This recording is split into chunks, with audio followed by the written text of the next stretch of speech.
E um novo jornal que tem que ser democrático, não pode ser aparelhado, tudo o oposto do que era o movimento.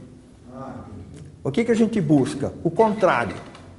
Uma outra experiência. Assim como o Raimundo buscou o contrário, o jornal sem patrão, agora nós queremos um jornal sem direção de facções. Então o jornal começa a discutir um novo conceito de frente. Frente de jornalistas, frente de indivíduos jornalistas, não frente de grupos ou de pessoas.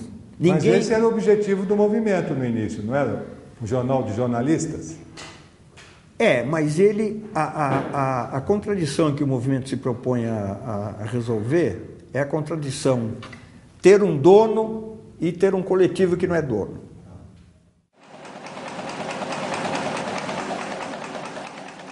Ele não foi um dos grandes jornais, agora ele teve um grande mérito, ele trouxe duas inovações, pelo menos. A primeira, nós voltamos ao tamanho standard. E isso refletia uma percepção de que já era o momento de ocupar o espaço visual do grande público, que a ditadura já estava acabando. E que não iria haver censura. Havia alguma divergência nessa análise, por exemplo, o Chico de Oliveira achava que ia haver censura, mas a maioria achava que já não ia haver mais, não tinha mais condições. Eu achava que não ia ter e tal.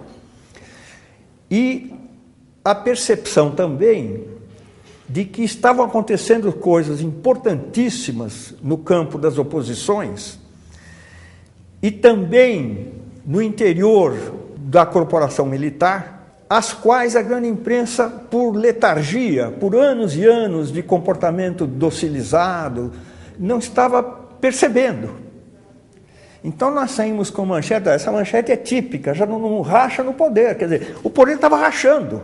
Isso aqui provocou um choque, inclusive nos jornalistas convencionais. Embora fosse um jornal quase desconhecido, alternativo, mas de repente o cara passa na banca, racha no poder, o cara vai olhar. Não é racha no Corinthians ou no Palmeiras, entende? É quando surge a candidatura do Magalhães Pinto, entende? E depois vai surgir do Euler Bentes Monteiro. Qual é a ilustração? É o Magalhães Pinto, justamente, e o cavalgador aqui, o Figueiredo, montando um cavalo. E as outras manchetes seguem essa linha. Esta manchete eu acho mais importante e significativa do que esse jornal trouxe de novo. PTB e PS já em articulação. Quer dizer, aqueles partidos, aqueles exilados, aqueles líderes que a grande imprensa julgava como mortos, como já não fazem mais parte da história, não têm mais importância, nós percebemos que eles voltam a ter importância e que eles já são notícia. Como nós queríamos criar um jornal que fosse oposto ao movimento, nós criamos um jornal onde tudo tinha que ser discutido. Então, por exemplo, o editor, que era eu, não podia escrever um título, uma manchete. Tinha que ser submetido a uma discussão.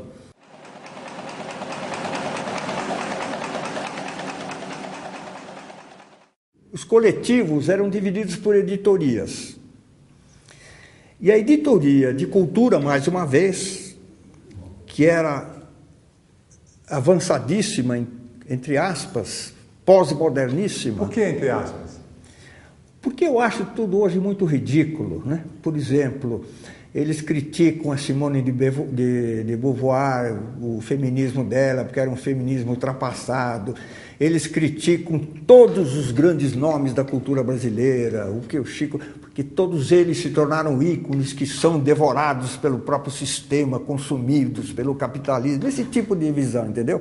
Hoje você lê isso, Mas é assim que eles pensavam. Era um radicalismo, uma mistura de hipismo com, eu não sei. Inclusive a editoria de cultura não admitia nenhuma interferência de ninguém, eram só eles. E você, editor-chefe? E eles consideravam, por exemplo, que você diagramar um jornal era uma intervenção de conteúdo, porque a estética implica em conteúdo. Então você pega um jornal e de repente você vai ver que eles colocam um título no meio. Era difícil um aparelhamento visível por causa desse democratismo, mas aí aconteceu o seguinte, nós tínhamos fontes militares na época que pouca gente tinha, quase ninguém tinha. E nós também, essas matérias sobre rachas militares também não eram coisas inventadas, eram coisas que a gente tinha informação. E eu, particularmente, atribuí enorme importância à candidatura a Euler Bentes Monteiro. E como eu tinha muita informação do meio militar, e eu era um dos poucos jornalistas mais experientes lá, eu escrevia muita matéria sobre aquela dissidência militar. E eles começaram a achar que o jornal estava se desviando da sua linha, supostamente linha programática, e estava se tornando caudatário de posições liberais.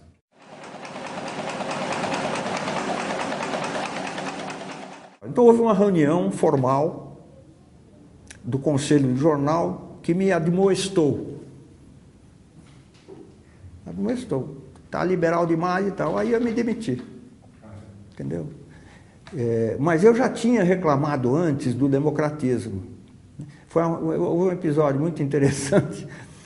Quando eu percebi qual era o lance deles, tinha um pessoal do MEP, tinha algum pessoal da Libelu também.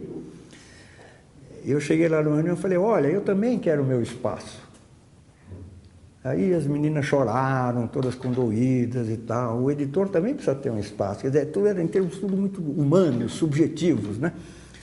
Mas a DS logo aparelha o jornal, ela aparelha, respondendo a tua pergunta, também se encarregando muito da parte operacional. Eles é que vendem os jornais, são os mais ativos em Minas.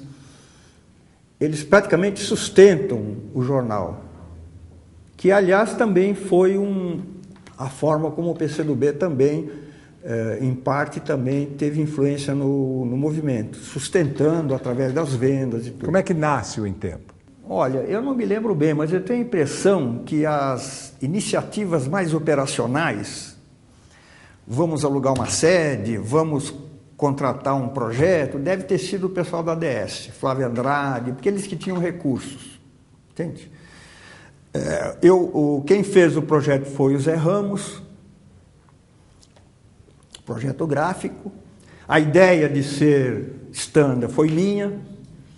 A ideia essa de abrir, de entrar com tudo também foi minha, quer dizer, essa parte jornalística foi minha. As discussões preliminares, quem participava? Eu, Jorge Batista, Flávio Andrade, Maria Rita Kel, creio que o Flávio Aguiar, não tenho certeza, ele entrou um pouco depois,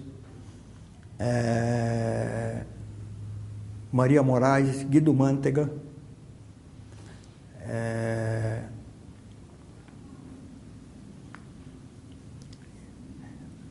Tibério Canuto, o Otto, aquele Otto Filgueiras, Raul Ponte, eu acho que já também entrava. Olha, era um grupo, eu tenho a impressão que, em virtude da fraqueza do ponto de vista organizacional e partidária, mas ele tinha uma força porque era a força ascendente na época. Era a força de uma esquerda já mais ligada ao que seria depois o PT.